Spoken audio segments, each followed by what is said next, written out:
serikali ya awamu ya 6 chini ya Mheshimiwa Rais wetu Dr. Samia Suluhu Hassan inayo dhamira ya dhati ya kuendelea kuwasaidia watu wote wa Tanzania, hususani wenzangu watu wenye ulemavu. Na ndio maana leo mimi nimefunga safari na wenzangu, tumekuja hapa kuja kuwatembelea.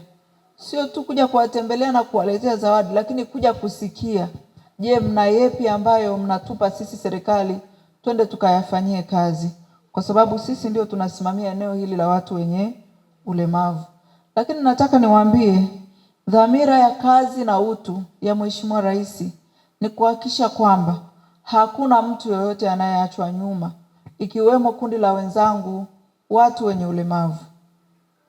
Na msukumo wa Mheshimiwa Rais mtauona ulivyokuwa mkubwa, hasa kwenye kundi letu la watu wenye ulemavu. Mnaniona fadha hapa, mimi nilisimama, nina ulemavu, lakini Mheshimiwa Rais ameniamini, amenipa nafasi niwe naibu waziri ofisi ya waziri mkuu, sera, bunge, uratibu na watu wenye ulemavu. Jambo kubwa la kupigiwa mfano, na siko peke yangu fadha. Nataka niwaambie kina mama ili niwatie moyo kwamba watoto wenu wenye ulemavu wanao nafasi, wanao uwezo, serikali iko tayari kuwaunga mkono.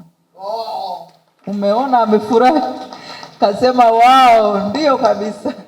Lakini tumeweka programu mahususi za kuhakikisha kwamba watoto wenye ulemavu wanapelekwa shule, wanaanza shule mapema. Kupitia Wizara ya Elimu tuna zoezi la utambuzi wa awali wa watoto wenye ulemavu mapema, tunafanya Disemba. Tunashirikiana na serikali, dasi huyu kwa hapa anafahamu, kuhamasisha wazazi kuwapeleka watoto wenye ulemavu shule. Naomba niwahamasishe. Mamangu Rozi amekuja hapa, amezungumza vizuri, amembeba mwanae mgongoni. Watoto hao wenye ulemavu mnaowaona wanao vipawa vingi na vikubwa Mwenyezi Mungu ambao amewakadiria.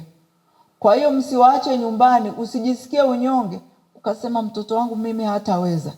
Wazazi wanapenda kusema mtoto wangu kwa hali yake hatoweza. Hapana, umemlete hapa kwenye kituo, ametengamaa, mpeleke shule akasome. Kesho anaweza kuja kuwa kama mimi niliyesimama hapa. Na kesho anaweza kuja kukusaidia, kesho anaweza kuja kulisaidia taifa letu. Kina mama tumeelewana? Msivunjike moyo kwa kupata watoto wenye ulemavu, hasa maeneo ya vijijini. Na mimi nimetoka kijijini. Mama, ukipata mtoto mwenye ulemavu, hasa maeneo ya vijijini, maneno yanakuwa ni mengi. Utaongeleshwa maneno mengi. Mbebe mtoto wako kwa imani. Mbebe kwa upendo. Sema huyu Mungu ndiye aliyenibariki. Ninambeba kwa imani, ninamuombea, Mungu atamfikisha mbali. Na sisi serikali tuko pamoja na nyinyi kuhakikisha watoto hao wanafika mbali, wanatimiza ndoto zao.